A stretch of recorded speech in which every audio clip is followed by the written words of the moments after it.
오늘 우리가 읽었던 이 말씀, 이제 이사야 41장 기쁜 소식을 전하는 사람에 대해서 오늘 우리가 은혜를 받고자 합니다. 오늘 본문에서 하나님께서 한 사람을 북방에서 일으킬 것이다 이렇게 말씀하고 있죠. 25절에 내가 한 사람을 일으켜 북방에서 오게 하며, 이제 성경에서 북방하면 보통 보면은 이제 예루살렘을 중심으로 해서 북방 하면 이제 위쪽에 이라크, 오늘날 이라크예요. 어디입니까? 바벨론이에요. 바벨론을 의미하는데, 오늘 본문에 말하는 이 북방은 바벨론이 아니라 바사, 페르시아를 의미합니다. 오늘날 어디일까요? 이라크 바로 위에 있는 이란. 이란이 이제 페르시아입니다. 오늘날. 옛날에는 이 이라크, 이란이 거의 뭐 엄청난 초강대국이었어요. 오늘날 뭐 미국 같은 그런 엄청난 힘을 가지고 있었고, 페르시아 같은 경우는 뭐 그 제국을 형성했고, 바벨론 같은 경우도 엄청나죠. 바벨론 함무라비 법전이라든지 이런 뭐 아주 고대 사이에 상당한 엄청난 그 이 문명, 발전된 문명을 가지고 있던 나라가 이라크, 이란이에요. 그런데 하나님을 믿었습니까? 아니잖아요. 바벨론도 그렇고 페르시아도 그렇고 다 하나님을 멀리했습니다. 결과는 어떻습니까? 오늘날 이란 보세요. 지금 미국에 공격받아 가지고 완전히 초토화가 다 됐잖아요. 거의 뭐 살 나라가 아니에요. 완전히 거의 온 나라가 완전히 이 공격을 받아서 폭격을 받아 가지고, 이라크도 지금 뭐 완전히 거의 뭐 이런 나라가 있을까 싶을 정도로 너무 낙후된 그런, 하나님을 멀리하면은 이렇게 하나님께서 심판하신다는 것을 역사를 통해서 하나님은 분명히 보여주고 있어요. 우리나라 대한민국도 이 지금 하나님의 이게 창조 질서를 무너뜨리려고 하는 이런 악법들이 더 이상 제정되지 않고 완전히 폐지되고 하나님의 정의와 공의가 바로 세워지는 나라가 될 수 있도록 이렇게 우리가 간절하게 기도하셔야 돼요. 간절하게 기도하고 믿음의 중심을 잡고 나가면은 하나님께서는 분명히 이 나라 대한민국을 세계 열방 가운데 우뚝 서게 하실 줄 믿습니다. 자, 오늘 말씀에 그래서 이제 한 사람을 일으켜서 북방에서 오게 하며 내 이름을 부르는 자를 해 돋는 곳에 오게 하였나니 그가 이르러 고관들을 석회같이 토기장이가 진흙을 밟은 같이 할 것이라고 그렇게 말씀하고 있습니다. 자, 그래서 25절에 나오는 한 사람, 북방에서 오고 하나님의 이름을 부르고 해 돋는 곳에서 온다, 이 정도까지 하면은 야, 이 하나님 믿는 사람 아닌가라고 생각할 것 같은데 아닙니다. 네, 이 사람은 이제 역사적으로 본다 그러면은 문맥 전체, 앞뒤 전체 다, 이사야서를 전체 다 봤을 때는 신학자들은 대부분 다 이제 페르시아의 누구냐, 바로 고레스 왕이라고 그렇게 이제 이 추정을 합니다. 고레스는 어떤 사람이냐? 고레스는 하나님 믿었을까요? 믿지는 않았을 것이라고 다 이렇게 인정합니다. 그러나 하나님을 알고는 있었던 사람이다. 그래서 고레스 뭐가 나옵니까? 고레스 칙령, 하나님의 성전을 건축하라 그래가지고 1차 포로기한을 해준 사람이 누구예요? 고레스예요. 고레스. 그래서 이제 당시 이제 역사적으로 보면은 민족 융화 정책, 그래서 종교 통합 정책, 이런 것을 이제 하면서 다른 나라의 종교도 인정해 주면서 그 나라의 국민들을 식민지로 삼아서 자기 나라 국민으로 시민으로 만들기 위한 그런 정책을 위해서 만들었다라고 이제 볼 수가 있고요. 역사적으로는. 그러나 성경에서는요, 어떻습니까? 하나님의 섭리로 본다면은요, 하나님께서 다 이것을 이루셨다고 분명히 성경에 나와 있습니다. 하나님이 고레스의 마음을 움직여서 하나님께서 이 포로기한을 이렇게, 이미 고레스가 있기도 전에 하나님께서 포로기한 계획하셨어요, 안 했어요? 하셨죠. 이미 다 고레스가 있기도 전에 하나님은 다 계획을 했어요. 그리고 고레스를 통해서 하나님께서는 70년이 된 이후에 포로기한을 하게 해 주셨죠. 그래서 이제 이 고레스가 하나님의 이름을 부르며 해 돋는 데서 올 수 있었던 것은 하나님 편에서 봤을 때는 당연히 그렇게 된다라고 보는 겁니다. 그래서 역대하 36장 그리고 에스라 1장에 보면은 고레스는 하나님이 어떤 분인지를 정확하게 알고 있었어요. 하늘의 하나님, 천지의 창조주로서 그는 인정은 하지만 믿지는 않았어요. 이게 이제 우리 인정은 하지만 안 믿는 경우가 많잖아요. 예, 그래서 믿는 게 중요한데 그는 믿지는 않았던 것으로 보여집니다. 어쨌든 간에 이 고레스는 하나님께서 사용하시는 하나님의 도구였다. 자, 그래서 이사야 44장 28절에 보면은 한 장 더 넘기면 있죠. 이사야 44장 28절, 두 장이네요. 한 장이 아니고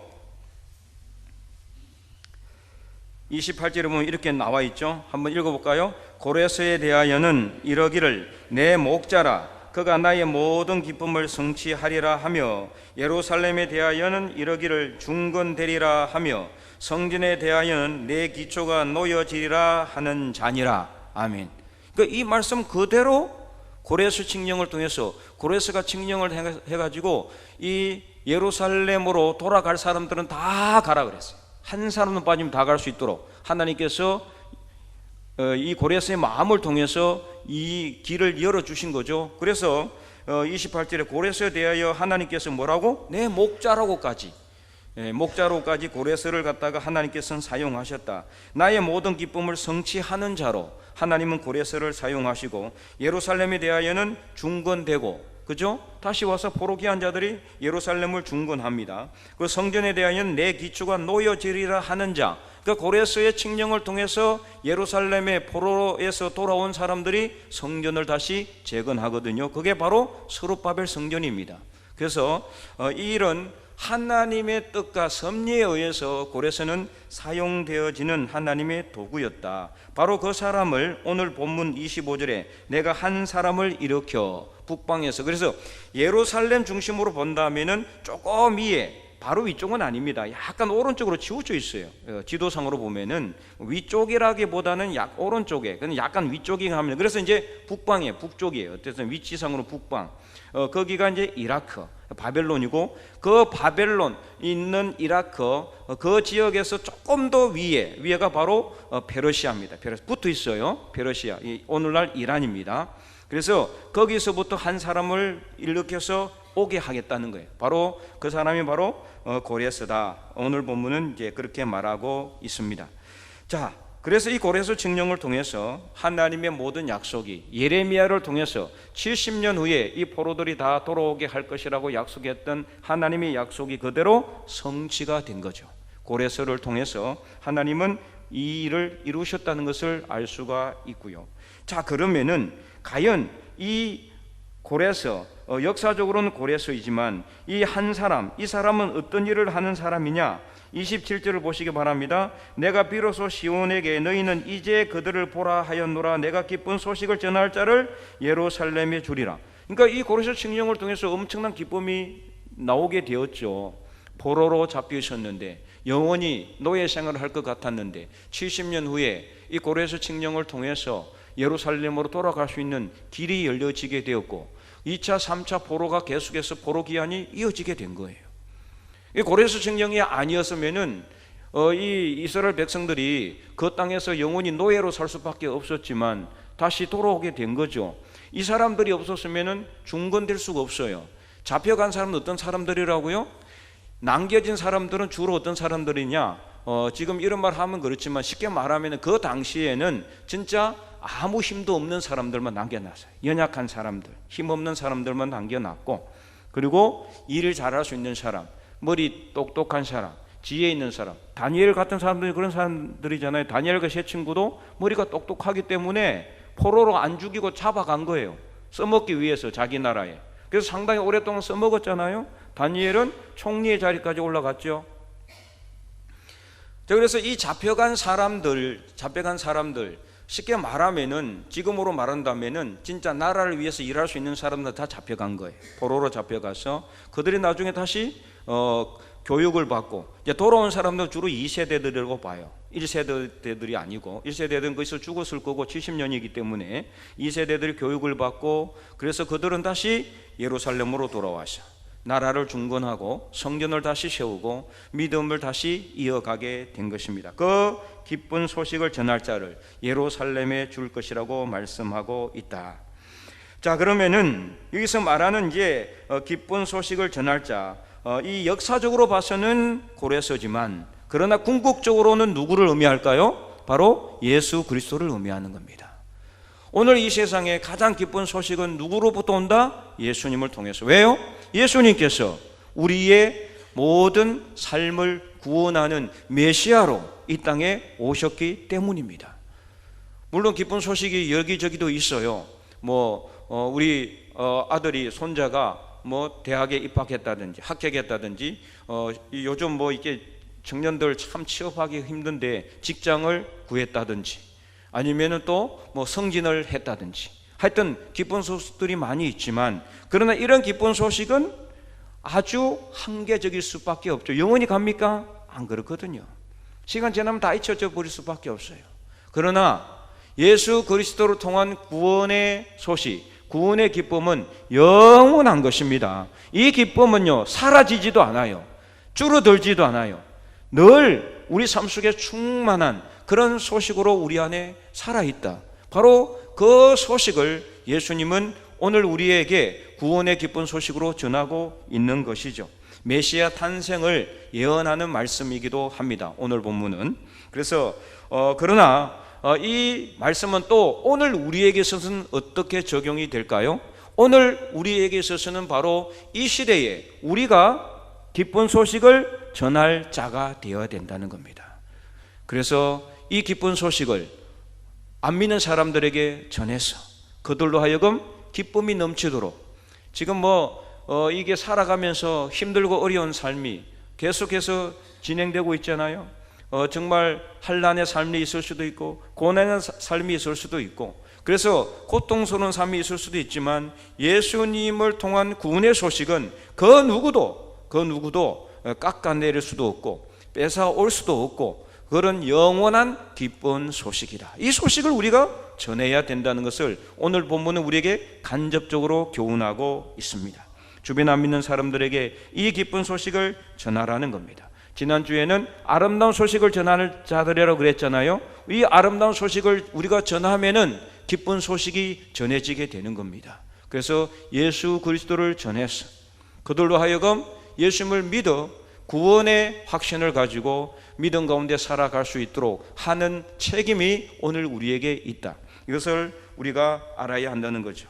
오늘 본문의 상황 속에서 얼마나 이 이스라엘 백성들이 선민 사상에 사로잡혀 있었는지를 간접적으로 알 수가 있는데요. 자, 26절 말씀에 보면은 누가 처음부터 이 일을 알게 하여 우리가 알았느냐? 누가 이전부터 알게 하여 우리가 옳다고 말하게 하였느냐? 알게 하는 자도 없고 들려주는 자도 없고 너희 말을 듣는 자도 없도다. 그전에는 이스라엘 백성들은요, 선민 사상에 사로잡혀 있었어요.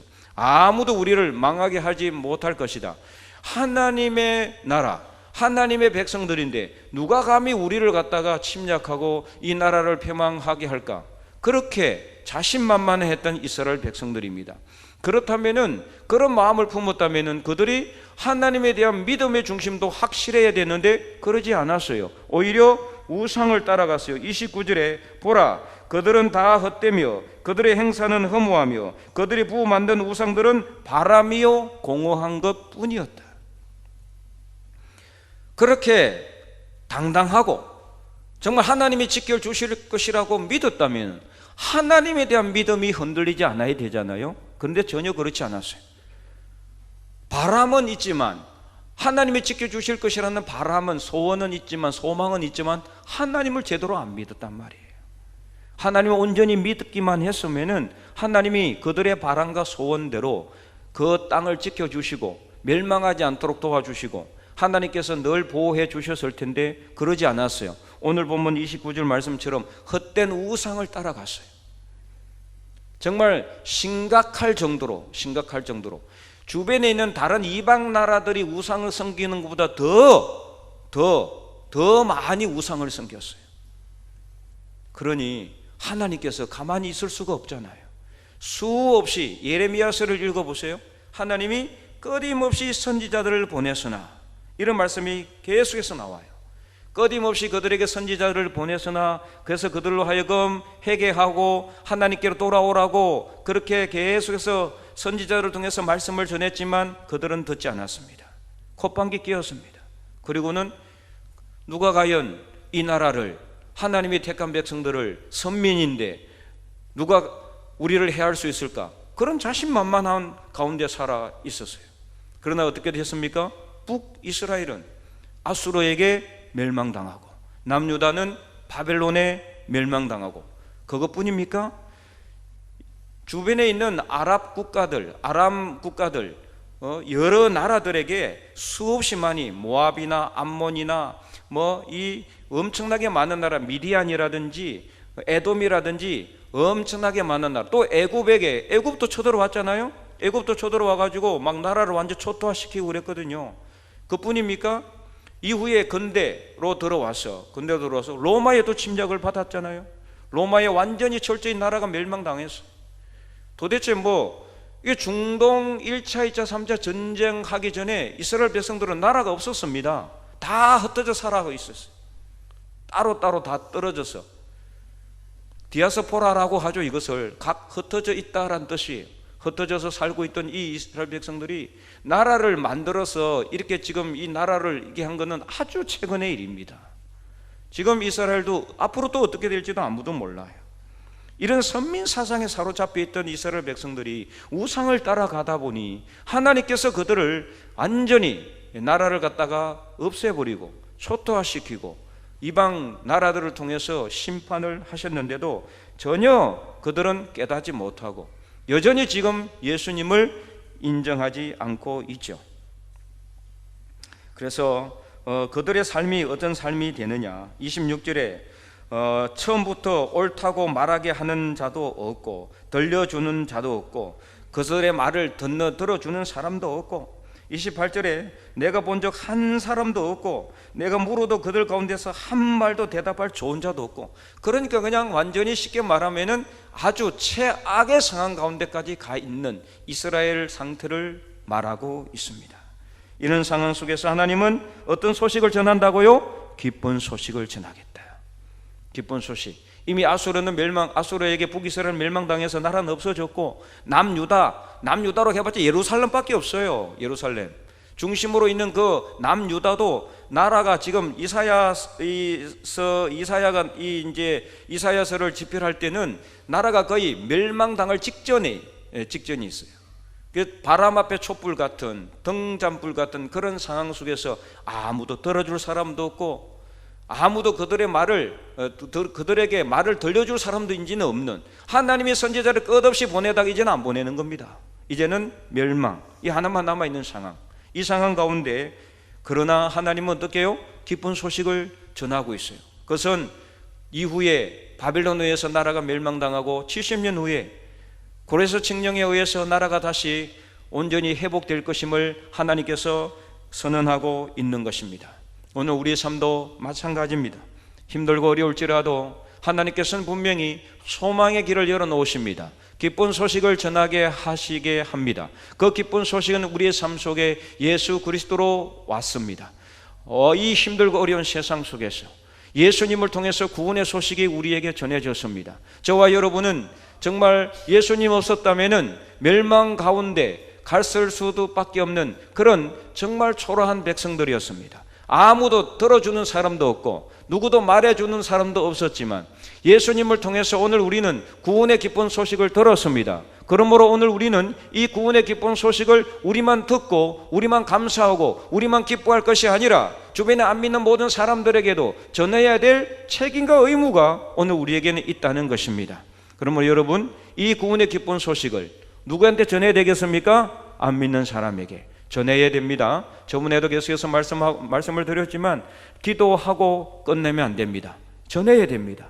기쁜 소식을 전해야 됩니다. 내가 들은 기쁜 소식 다른 사람에게 전해야 됩니다. 안 믿는 사람에게 전해야 됩니다. 가족에게 전해야 됩니다. 안 믿는 가족이 있으면 전할 수 있어야 됩니다.